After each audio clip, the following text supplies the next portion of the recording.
Praise the Lord. Hallelujah. Hallelujah. Hallelujah. கர்த்தர் உங்களை இந்த காலை வேளையில் இந்த பரிசுத்தமான ஓய்வு நாளில் உங்களை ஒவ்வொருவரையும் கர்த்தர் ஆசீர்வதிப்பாராக. இந்த நாளிலும் கூட கர்த்தர் இந்த பரிசுத்தமான ஆராதனையில் தேவன் நமக்கு கொடுக்கிற ஒரு வாக்குத்தத்தம் என்னவென்று சொன்னால், ஏசாயா தீர்க்கதரிசன புஸ்தகம் 12ஆம் அதிகாரம் 6ஆம் வசனத்தை ஏராளம் வாசிக்க கேட்போமா? சீயோனில் வாசமாய் இருக்கிறவளே, நீ சத்தமிட்டு கெம்பீரி, இஸ்ரவேலின் பரிசுத்தர் உன் நடுவில் பெரியவராயிருக்கிறார். நன்றாக கவனிக்க வேண்டும். எனக்கு அருமையான சகோதரனே, சகோதரிகளே, தேவனுடைய பிள்ளைகளே, சீயோனில் வாசமாக இருக்கிறவளே, நீ சத்தமிட்டு கெம்பீரி, உன் நடுவில் தேவன் பெரியவராக இருக்கிறார். அப்படி என்று சொன்னால், நாம் தேவனை துதிக்க வேண்டிய விதத்தை தேவன் நமக்கு சொல்லிக் கொடுக்கிறார். நாம் எப்படி ஆராதிக்க வேண்டும், ஆராதனையிலே நாம் கூடுகையில் போயிருந்து நாம் எப்படி தேவனோடு கூட பேசுகிறோம், எப்படி தேவனை ஆராதிக்க வேண்டும் என்று சொல்லி கர்த்தர் நமக்கு கற்றுக் கொடுக்கிற ஒரு காரியத்தை பார்க்குறோம். அப்போ கர்த்தர் சொல்லுகிற ஒரு வாக்குத்தத்தம் என்னன்னு சொன்னால், சீயோனில் வாசமாக இருக்கிறவளே. சீயோன் என்றால் பரிசுத்தமான ஒரு நகரம், பரிசுத்தவான்கள் வாசம் பண்ணுகிற வீடு, பரிசுத்த ஆவியானவரால் ஆளுகை செய்கிற மனிதர்கள், ஞானஸ்தானம் எடுத்து பரிசுத்த ஆவியை பெற்றவர்கள், பரிசுத்தத்தோடு வாழ்கிறவர்கள் தான் சீயோன். இந்த சீயோனிலே வாசமாக இருக்கிறவர்களை குறித்து வேதம் தெளிவாக சொல்லப்பட்டிருக்குது.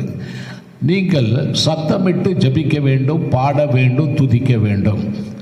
சத்தமிட்டு கெம்பீரி, அப்பொழுது கர்த்தர் உன் நடுவில் பெரியவராக இருப்பார். Praise the Lord. அல்லேலூயா. ஐயா, நம்முடைய கர்த்தர் மகா பெரியவர். இந்த உலகத்தை சிருஷ்டித்தவர், சந்திரனை சூரியனையும் படைத்தவர். அவர் மகா பெரியவர். இயேசு கிறிஸ்து இந்த பூமியில் இறங்கி வரும்போது ஒரு சின்ன மனிதனாக, குழந்தையாக வடிவத்தில் வந்தார். ஆனால் பரலோகத்தில் இந்த உலகத்தை சிருஷ்டித்த போது அவர் இந்த உலகத்தை காட்டிலும் பெரியவராக இருந்தார். பூமி, சந்திரன், அனைத்திலும் கடல்கள், இவற்றை எல்லாவற்றுக்கும் மேலான கர்த்தர் தான் நம்முடைய கர்த்தர். அவர் மகா பெரியவராக இருந்தார். Price the Lord. இந்த பெரியவர் நம்முடைய மத்தியில் வாசம் பண்ண வேண்டும் என்றால் நாம் அவரை ஆராதிக்கிற ஆராதனையிலே தேவன் மகிமைப்பட வேண்டும். அவர் அப்பொழுது நம்முடைய மத்தியிலே பெரியவராக இருப்பார். உன்னுடைய தேவைகளை காட்டிலும் என் தேவன் பெரியவர். உன்னுடைய பிரச்சனைகளை காட்டிலும் என் தேவன் பெரியவர். உங்களுடைய எல்லா விதமான இக்கட்டுகள் எல்லாவற்றிலும் காட்டிலும் தேவன் பெரியவர். இந்த பெரியவர் சொல்லுகிறார், உன் நடுவில் நான் பெரியவராக இருக்கிறேன், அவைகள் உனக்கு எதிரானது அல்ல. Praise the Lord. அல்லேலூயா. வேதம் இவ்விதமாக சொல்லுகிறது. எரேமியா புஸ்தகம் வாசித்து பாருங்கள். 20:11 கர்த்தரோ பயங்கரமான பராக்கிரமசாலியாக இருக்கிறார். எப்படி இருக்காரு? இப்ப நம்மோடு கூட இருக்கிறவர் எப்படி இருக்கிறாரு? நம்மோடு கூட பயங்கரமானவராய் பெரியவராய் இருக்கிற தேவனாகிய கர்த்தர் அவர் மகா பெரிய பராக்கிரமசாலியாக இருக்கிறார். அல்லேலூயா. உன்னோடு கூட ஒவ்வொரு சீயோனில் இருக்கிற ஒவ்வொரு மனிதனோடு கூட கர்த்தர் பராக்கிரமசாலியாக இருக்கிறார். ஆமென். அல்லேலூயா. கர்த்தரோ மகா பயங்கர பராக்கிரமசாலி. ஆகையால் உன்னை துன்பப்படுத்துகிறவர்கள் மேற்கொள்ளாமல் இடறி போவார்கள். தங்கள் காரியம் வாய்க்காதபடியா மிகவும் வெட்கப்பட்டு போவார். மறக்கப்படாத நித்தியமான லட்சியை அவர்களுக்கு உண்டாகும். இப்போ கர்த்தர் நம்மோடு கூட இருந்தார்னா என்னென்ன நடக்கும்? அவர்கள் நிந்தையிலே விழுவார்கள். அவர் நம்மோடு கூட இருந்தால், பராக்கிரமசாலி நம்மோடு கூட இருக்கிறார், யுத்த வீரர் நம்மோடு கூட இருக்கிறார். கோலியாத்தை வீழ்த்தின தாவீதோடு கூட இருந்த பராக்கிரமசாலி உன்னோடு கூட என்னோடு கூட இருப்பார். Praise the Lord. அப்படிப்பட்ட தேவன் நம்மோடு கூட இருக்கும்போது அவர் நம்ம மத்தியில் பெரியவராக இருக்கிறார். எப்பொழுது? சீயோனில் வாசமாக இருக்கிறவனே, நீ சத்தமிட்டு கெம்பீரி, அப்போது கர்த்தர் உன் நடுவிலே பெரியவராக இருப்பார். உன்னுடைய பிரச்சனை காட்டில் அவர் பெரியவர். உன்னுடைய எல்லா விதமான பெரிய அதிகாரிகளிடத்தில் ஒருவேளை உன்னை தேவன், பெரிய அதிகாரிகள் உன்னை வேதனைப்படுத்தலாம், துன்பப்படுத்தலாம். அவர்களை காட்டிலே என் தேவன் பெரியவர் சொல்லுகிறார். அவர்களை எல்லாம் கீழே தள்ளி மற்றவர்களை ஏற்படுத்துகிற தேவன் தான் நம்முடைய தேவன். அவர் சொல்லுகிறார் நீதிமொழி புஸ்தகத்தில், எடுத்து வாசியுங்கள், 21:1 ராஜாவின் இருதயம் கர்த்தருடைய கையில் நீர்க்கால்கள் போல் இருக்கிறது. நல்லா கவனிக்கணும், நன்றாக கவனிக்கணும். ராஜாவுடைய இருதயம் கர்த்தருடைய கையில் ஒரு நீர்க்கால்கள், வயல்வேலிக்கு ஓடுகிற தண்ணீரை போல, நீரை போல. எங்கெல்லாம் வாய்க்கால்களை வெட்டி விட்டால் அந்தந்த வாய்க்கால்களிலே அந்த தண்ணீர் ஓடும். அதை மறுபடியும் அடைத்து விட்டு இன்னொரு வாய்க்காலுக்கு வெட்டினால் அந்த தண்ணீர் இன்னொரு வாய்க்காலுக்கு ஓடும். அதே போல ராஜாவுடைய இருதயத்தை கர்த்தர் நம்முடைய வாழ்க்கையில் நமக்கு விரோதமாக எழும்புற எந்த அதிகாரியாக இருந்தாலும் சரி, அவருடைய இருதயத்தை திருப்பி வேறு ராஜாக்களை மாற்றி போடுவார். Price the Lord. அதனால உனக்கு பிரச்சனை கொடுக்கிற எந்த அதிகாரியும் உன்னை ஒன்றும் செய்ய முடியாது. அல்லேலூயா. செங்கடலை 2ஆக பிளந்தவர், யோர்தானை கடக்கச் செய்தவர், எரிகோ மதலை உடைத்து அந்த தேசத்தை சுதந்திரிக்க செய்தவர், இப்படிப்பட்ட தேவன் தான் உன் நடுவில் பெரியவராக இருக்கிறார். Praise the Lord. Hallelujah, hallelujah. இந்த தேவன் எப்படிப்பட்டவர் என்பது குறித்து கொஞ்ச நேரம் நாம் தியானிக்க போகிறோம். வெளிப்படுத்தல் புஸ்தகம் 14ஆம் அதிகாரத்தில் 1-6 வரைக்கும் நாம் வாசிக்கும் போது வேதம் இவ்விதமாக சொல்லப்பட்டிருக்கிறது. சீயோனில் வாசமாக இருக்கிறவர்கள் அவங்க எங்கே இருப்பாங்களாம்? பின்பு நான் பார்த்தபோது இதோ சீயோன் மலையின் மேல் ஆட்டுக்குட்டியானவரும் அவரோடு கூட அவருடைய பிதாக்கள் நாமம் தங்கள் நெற்றிகளில் எழுதப்பட்டவர்கள் 140,000 பேர் நிற்க கண்டேன். அல்லாமலும் பெருவெளி இரைச்சலை போலவும் பலத்த இடி முழக்கங்கள் போலவும் ஒரு சத்தம் வானத்திலிருந்து உண்டாகி, நான் கேட்ட சத்தம் சுரமண்டலக்காரம் தங்கள் சுரமண்டலத்தை வாசிக்கவும், அது மிகவும் ஓசையை போல் இருந்தது. அவர்கள் சிங்காசனத்திற்கு முன்பாகவும் 4 ஜீவன்களுக்கு முன்பாகவும் மூப்பர்களுக்கு முன்பாகவும் புது பாட்டை பாடினார்கள். அந்த பாட்டு பாடினுங்க பூமியிலிருந்து மீட்டு கொள்ளப்பட்ட 144,000 பேர். Praise the Lord. Hallelujah, hallelujah. நன்றாக கவனிக்க வேண்டும். இந்த நாமம் தரிக்கப்பட்டவர்கள் யார்? இயேசு கிறிஸ்துவினுடைய இரத்தத்தினாலே கழுவப்பட்டு பரிசுத்தமாக்கப்பட்ட ஜனங்கத்தான் அவருடைய நாமம் தரிக்கப்பட்டு சீயோனுக்கு போக முடியும். அந்த சீயோனில் இருக்கிறவர்கள் பரிசுத்தவான்கள். அந்த சீயோனில் வாசம் பண்ணுகிறவர்கள் மிகவும் பரிசுத்தமாய் வாழ்ந்தவர்கள். அவர்கள் தேவனை துதித்து இந்த பூமியில் பாடினவர்கள், துதித்து தேவனை ஆராதிக்கிறவர்கள், தேவனை மகிமைப்படுத்தி கொண்டிருந்தவர்கள். இவர்கள் தான் சீயோன்.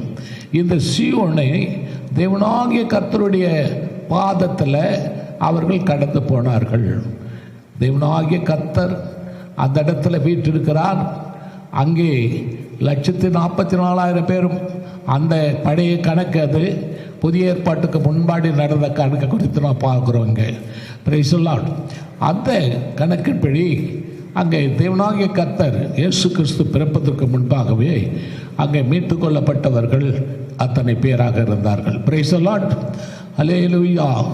எனக்கு அன்பான தேவனுடைய ஜனமே, இன்றைக்கு உங்களுடைய வாழ்க்கையில் நீங்கள் தேவனை ஆராதிக்கிற கூடங்களிலே, தேவனை ஆராதிக்கிற ஜெப வீட்டில், பரிசுத்தமான தேவனுடைய ஆலயத்தில் நீங்கள் எப்படி தேவனுடைய ஆலயத்துக்கு வர வேண்டும் என்று சொல்லி தேவன் நமக்கு ஒரு சரியான ஒரு பாடத்தை கற்றுத்தருகிறார்.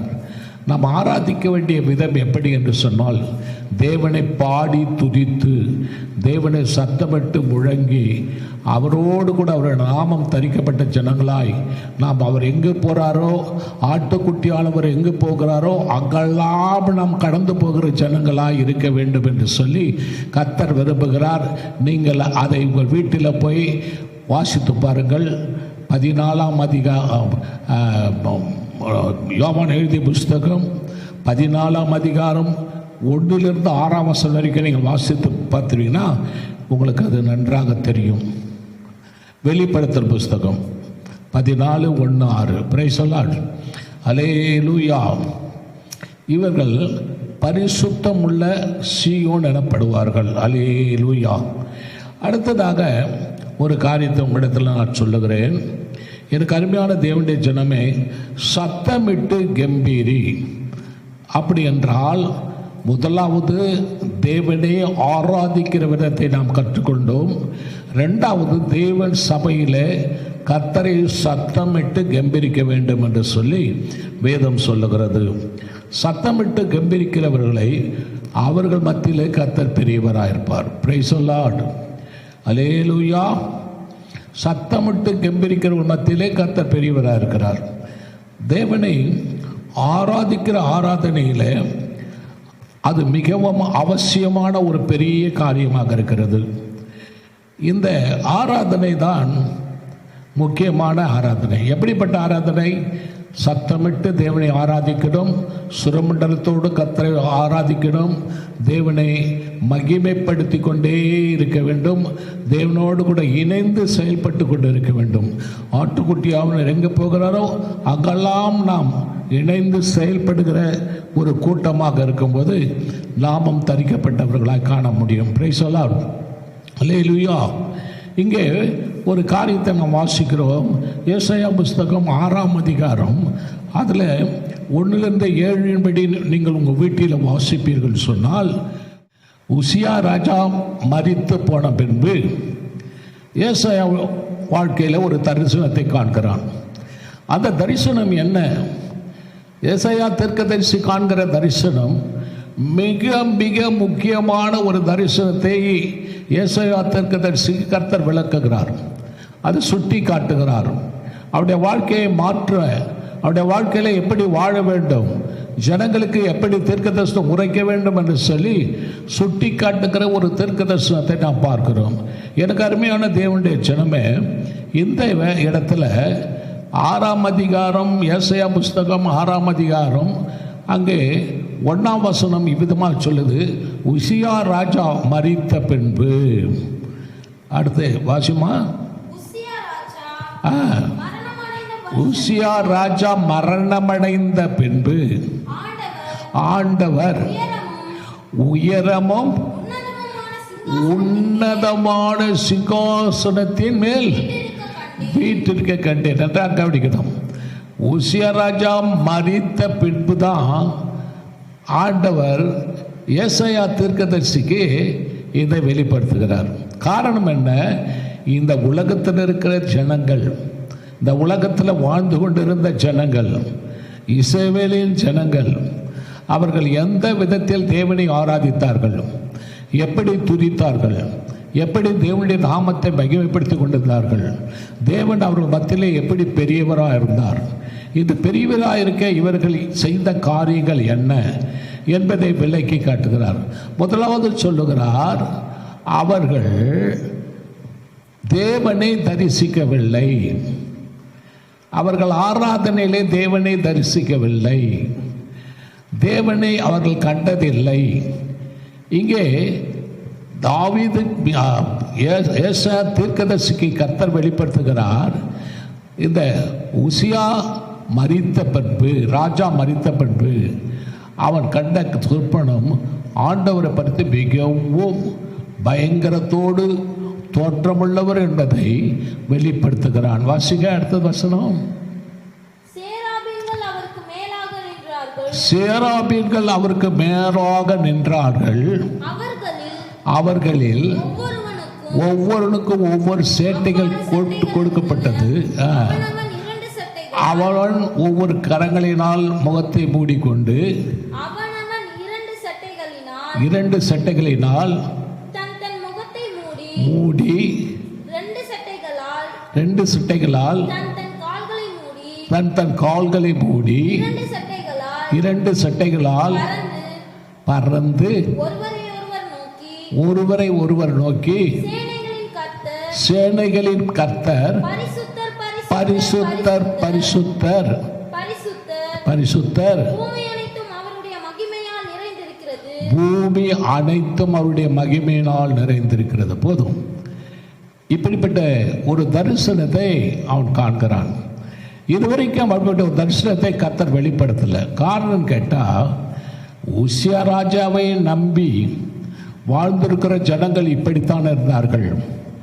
உசியா ராஜாவை நம்பி தேவனை நம்பிக்கை இல்லாத ஜனங்கள், விசுவாசம் இல்லாத ஜனங்கள், தேவன் மேல் பற்றுதலாக இல்லாத ஜனங்கள், தேவனை ஆராதிக்க தெரியாத ஜனங்கள், தேவனை மகிழ்வுபடுத்த முடியாதபடி இருந்த ஜனங்கள் வாழ்ந்த காரியங்களை குறித்து வெளிப்படுத்தினார். அப்பொழுது உசியா ராஜா மரித்த பின்பு உலக மனிதர்களையோ ராஜாக்களையோ மந்திரிகளையோ உலக பெரிய ஆட்களையோ அவர்கள் மதிக்கவில்லை. ஆண்டவர் சொல்லுகிறார், அவர்களுக்கு நீங்கள் பயப்பட வேண்டாம், அவர்களுக்கு நீங்கள் பயப்பட வேண்டாம். அவர்கள் உங்களை ஆசீர்வதிக்க முடியாது, அவர்கள் உங்களை உயர்த்த முடியாது, அவர்கள் உங்களுக்கு தேவனாக இருக்க முடியாது என்று சொல்லி எச்சரித்து, இப்பொழுது ஏசாயா தீர்க்கதரிசி இப்பொழுது காண்கிற காட்சியை கண்டு அப்படியே சாஷ்டாங்கமாக விழுந்தான். விழுந்த மாத்திரத்தில் கர்த்தர் அவனுடைய வாயில் ஒரு துருடை கொண்டு வந்து நெருப்பினால் நெருப்பு தழல் ஒன்றை கொண்டு வந்து நாவை தொட்டார். தொட்ட மாத்திரத்திலே அவன் பரிசுத்தம் அடைந்தான் என்று வேதம் சொல்லுகிறது. அடுத்த வசனங்களை நீங்கள் வாசித்து பாருங்கள். இப்படியாக சொல்லப்பட்டிருக்குது, அப்படி தொட்டதினாலே பரிசுத்தமாக்கப்பட்டான்.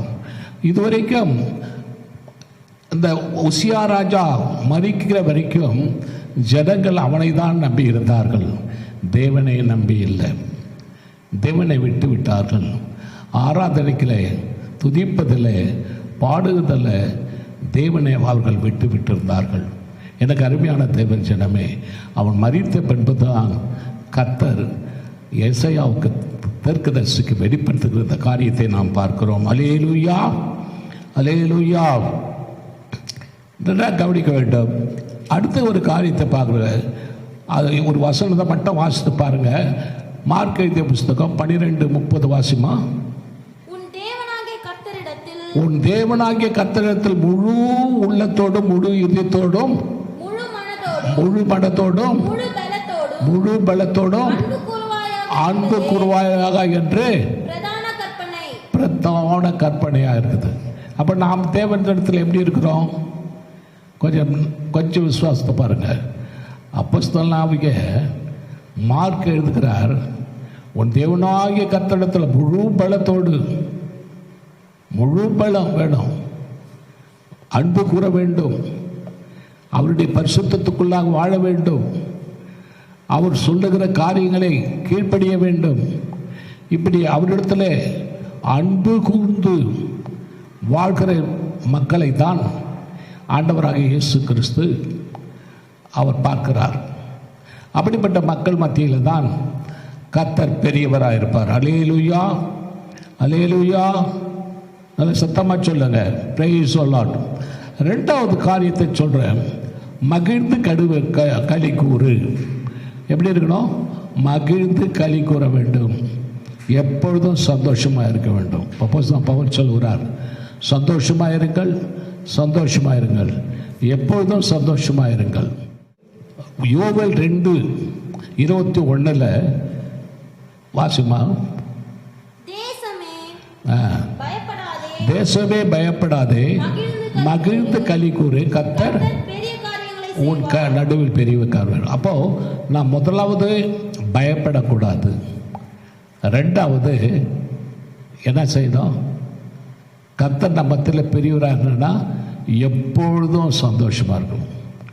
எந்த வேலையிலும், அது ஒருவேளை துன்பமாக இருக்கலாம், கஷ்டம் வரலாம், வியாதி வரலாம், ஆனால் தேவனுடைய சமூகத்தில் எப்பொழுதும் சந்தோஷமாக இருங்கள். வேதம் சொல்லுகிறது, எப்பொழுதும் சந்தோஷமாக இருங்கள், எப்பொழுதும் சந்தோஷமாக இருங்கள். அல்லேலூயா, அல்லேலூயா. எப்பொழுதும் நம்ம சந்தோஷமாக இருக்கும்போது கர்த்தர் நம் மத்தியில் அவர் மிகவும் பெரியவராக இருப்பார். பிரைஸ் தி லார்ட், அல்லேலூயா. இதை தான் நெகோமியா தன் ஜனங்களுக்கு ஒரு அறிவுரையை குறிக்கிறார். எப்படி நான் வேதத்திலிருந்து சில பகுதிகளை வாசித்து ஜனங்களிடத்தில் சொல்லும்போது ஜனங்கள் மிகவும் அழுது புலம்பினார்கள். அது எந்த காலம், எந்த நேரம்? பரிசுத்தமான ஆராதனை நாள், பரிசுத்தமான ஆராதனை நாள். எடுத்து வாசிங்கள் ஒரு வசனத்தை மட்டும். நெகேமியா 8:9-10. ஜனங்கள் எல்லாரும் நியாயப்பிரமாணத்தை, வேதத்தின் சத்தியத்தை எடுத்து வாசிக்கும் போது, வார்த்தைகளை கேட்டபோது அவர்கள் எல்லாரும் அழுதுட்டாங்க, துக்கப்பட்டாங்க, வேதனைப்பட்டாங்க. இப்படிலாம் நம்ம இருக்கிறோமா அப்படி என்று சொல்லி. அடுத்தது திர்ஷாதா என்னப்பட்ட நெகேமியாவும் வேத பாரகனாகிய எஸ்ரா எனும் ஆசாரியனும் ஜனங்களுக்கு விளக்கி காட்டின லேவியரும் சகல ஜனங்களையும் நோக்கி இந்த நாள் உங்கள் தேவனாகிய கர்த்தருக்கு பரிசுத்தமான நாள். இந்த நாள் தேவனாகிய கர்த்தருக்கு பரிசுத்தமான நாள். நீங்கள் துக்கப்படவும் இந்த பரிசுத்தமான நாளில நீங்கள் துக்கப்படக்கூடாது, அழக்கூடாது. இந்த பரிசுத்தமான நாளில் நீங்கள் சந்தோஷமாக இருக்கணும், நீங்கள் சந்தோஷமாக இருக்கணும். இந்த நாளில் நீங்கள் ஒருவருக்கொருவர் உங்கள் வீடுகளில் போயிட்டு சந்தோஷமாய் சாப்பிட வேண்டும்.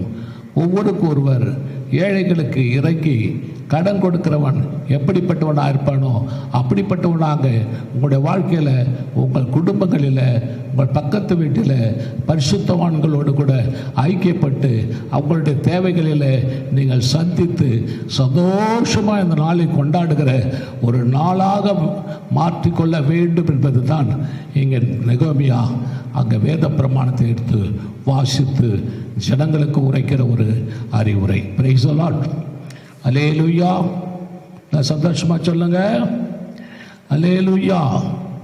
அதுதான் அப்போஸ்தலன் பவுல் சொல்றார். 1 தெசலோனிக்கர் புஸ்தகம் 5ஆம் அதிகாரம் அதில் 14ஆம் வசனத்தை வாசித்து பாருங்களேன்.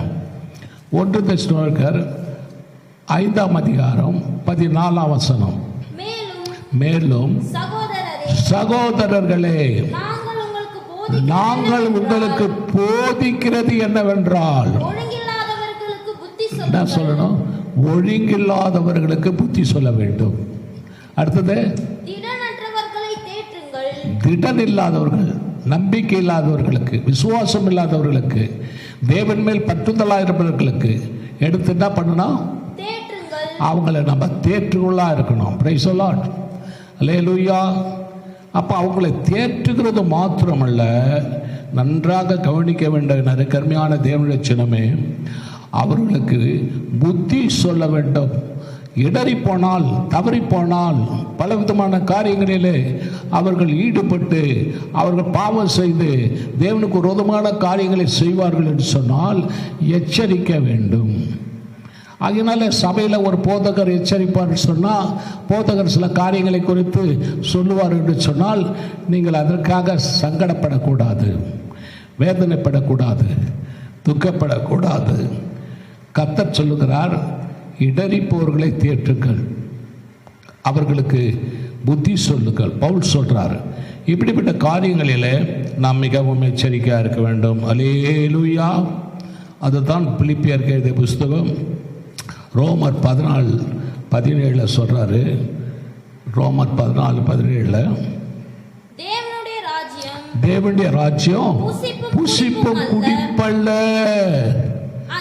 அது நீதியும் சமாதானமும் பரிசுத்த ஆவியினால் நிரப்பப்படுகிற சந்தோஷமா இருக்கிறது. அப்போ பரிசுத்தமான ஜனங்கள் நாம் குடித்து வெறித்து நல்லா சாப்பிட்டு அப்படி சந்தோஷப்படுறது அல்ல. பரிசுத்த ஆவியினாலே சந்தோஷப்பட்டு பரலோகத்தில் நாம் களி கூறுவோமா என்ற ஒரு எண்ணத்தோடு பரலோகவாசிகளாய் நாம் நம்முடைய வாழ்க்கையை நினைத்து பார்க்கும்போது, வாழ்க்கையை நடை போடும்போது கர்த்தர் அதுதான் மிகவும் பிரியமாக ஏற்றுக்கொள்வார். அல்லேலூயா, அல்லேலூயா. அது மூன்றாவது காரியம், கர்த்தர் பேரில் விசுவாசம். கர்த்தர் பேரில் விசுவாசம். லூக்கா 7:7 வாசிமா.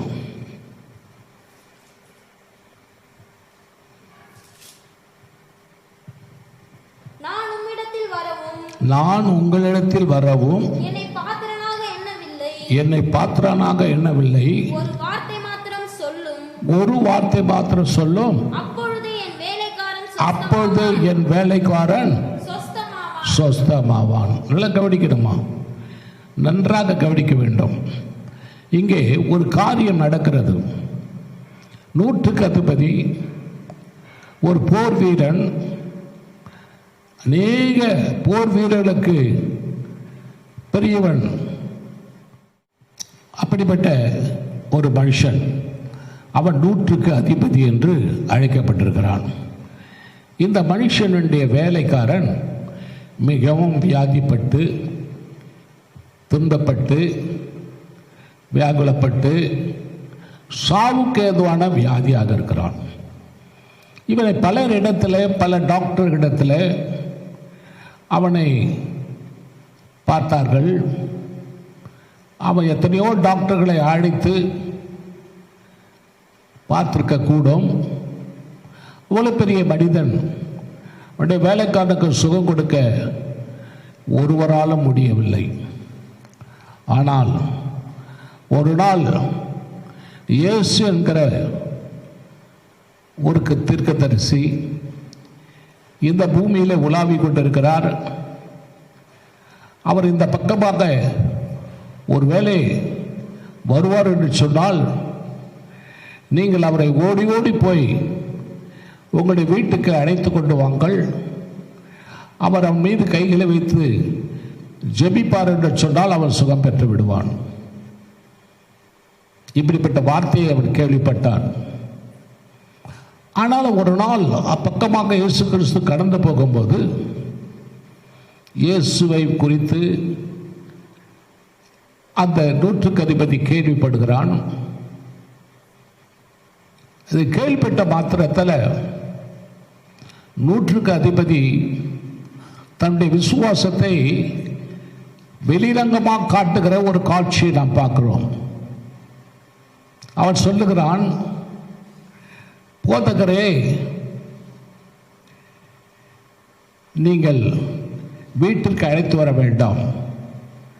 என் வீடு அவர் வருவதற்கு பாத்திரமான வீடாக அல்ல. நான் ஒரு பாவியான மனுஷன்தான். இதனால் உலகத்தின்படி நான் ஒரு பெரிய மனிதனாக காணப்படலாம். ஒருவனை போ என்றால் போவான், வருவான், வா என்றால் வருவான். இப்படிப்பட்ட அதிகாரத்தினுடைய மனுஷனாகிய நான் போதகராகிய இந்த வேதப்பாரகர், இந்த தீர்க்கதரிசியை என்னுடைய வீட்டுக்கு வருவதற்கு நான் தகுதியற்றவன். ஆனால் ஒரே ஒரு வார்த்தை மட்டும் அவர் சொன்னார்னா என் வேலைக்காரன் சுகமாவான். Price the Lord. அவன் வேண்டிக் கொண்ட ஒரே ஒரு வார்த்தை இதுதான். ஒரு வார்த்தை சொல்லும், என் வேலைக்காரன் சுகமாவான். அதே வார்த்தையை தங்களுடைய வேலைக்காரர்கள் இயேசுவிடத்தில் போய் சொன்னார்கள். என்னுடைய எஜமான் நூற்றுக்கு அதிபதி, யூதர்களுக்கெல்லாம் தலைவன், அப்படிப்பட்டவருடைய வேலைக்காரன் சுகவீனமிட்டு சாகுவாங்க இருக்கிறான்.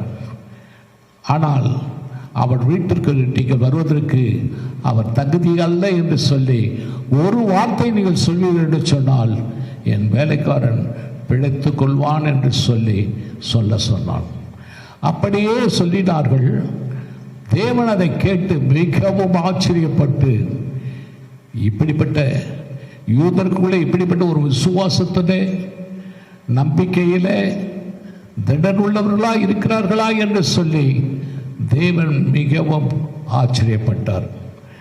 உடனே அவர் அந்த வேலைக்காரர் சொன்ன மாத்திரத்தில் படுக்கையில் இருந்த வேலைக்காரன் சுகமாவி எழுந்து நடந்து இயேசுவை நோக்கி ஓடி வருகிறான். எனக்கு அருமையான தேவனுடைய ஜனமே, இந்த காரியத்தை குறித்து நாம் பார்க்கும்போது விசுவாசத்தில் யார் அவர்கள் தேவனுக்கு நம்பிக்கையோடு அவருக்கு ஏற்றவர்களாக இருக்கிறார்களோ அவர்கள் மத்தியிலே கர்த்தர் பெரியவராக இருக்கிறார். அல்லேலூயா, பிரைஸ் தி லார்ட்.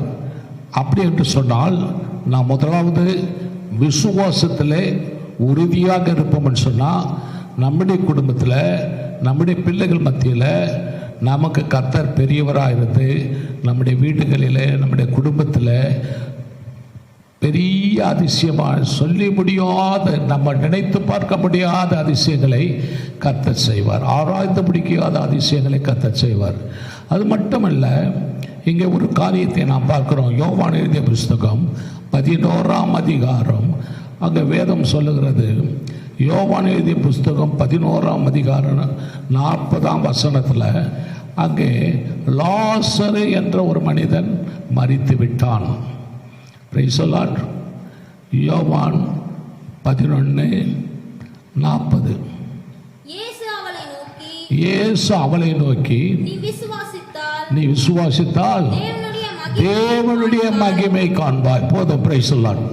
அல்லேலூயா. இயேசு அவளை நோக்கி நீ விசுவாசித்தால் தேவனுடைய மகிமை காண்பாய். இயேசு கிறிஸ்து லாசர் மரித்த ஊருக்கு கடந்து போனார். அந்த இடத்துல மரியாள் மார்த்தாள் ஓடோடி வந்து இயேசுவுடைய பாதத்தில் விழுந்தாள். ஆண்டவரே, நீர் இங்கு இருப்பீர் என்று இருந்திருந்தால் என் சகோதரன் மரித்திருக்க மாட்டான். இன்றைக்கு அவன் மரித்து 4 நாள் ஆயிற்று என்று சொன்னார். ஆண்டவர் சொன்னார் அவளுக்கு பதில், நீ விசுவாசிப்பாய் சொன்னால் லாசர் உயிரோடு வருவான். Praise the Lord. அல்லேலூயா. இன்றைக்கு நம்முடைய வாழ்க்கையிலும் விசுவாசம் என்பது மிகவும் உறுதியான ஒரு அடிப்படையான ஒரு காரியம். இந்த விசுவாசிக்கும் போது கர்த்தர் நம் மத்தியில் பெரியவராக இருந்து நம்முடைய குடும்பத்திலையும் பெரிய அதிசயங்களையும் அற்புதங்களை செய்வார் என்பதில் சந்தேகமில்லை. நம்ம எல்லாம் முழங்கால் படியிடுவோமா? கர்த்தரை நாம் ஜெபிப்போம். பரிசுத்தமுள்ள நல்ல பிதாவே, இந்த நல்ல நாளுக்காக நன்றியோடு துதிக்கிறோம். இந்த நாளிலே தேவனாகிய கர்த்தருடைய கரம், பரிசுத்த கரம் எங்களோடு கூட இருந்த நீர் எங்கள் மத்தியில் பெரியவராக இருந்து நீங்கள் ஒவ்வொரு நாளும் எங்களை வழி நடத்தும். அப்பா, சபையில் இருக்கிற ஒவ்வொரு பிள்ளைகளுக்காக ஜெபிக்கிறேன். குடும்பமாய் கர்த்தர் ஆசீர்வதியும். வாலிப பிள்ளைகளுக்காக ஜெபிக்கிறேன். பெரியோர் முதியோர்களுக்காக ஜெபிக்கிறேன். சிறு குழந்தைகளுக்காக ஜெபிக்கிறேன். இந்த நாளிலே ஏற்பட்டிருக்கிற கொள்ளை நோய், கொரோனா வியாதி பிள்ளைகளை ஒன்றும் தொடாதபடிக்கு உடைய சட்டின் மறைவிலே மறைத்து பாதுகாத்துக்கொள்ளும். குடும்பத்தில் வறுமை, பசி, பட்டினி ஒன்றும் பிள்ளைகளை தொடாதபடிக்கு உம்முடைய பாதுகாப்பு கரத்துக்குள்ளே அன்றுள்ள அப்பத்தை அணிந்துணவுன ஒவ்வொரு நாள் நாளும் வர்ஷித்து பிள்ளைகளை பாதுகாத்து ஆசீர்வதிப்பீராக. ஒவ்வொரு நாளும் சமாதானத்தினாலும் சந்தோஷத்தினாலும் அவர்களை நிரப்பீராக.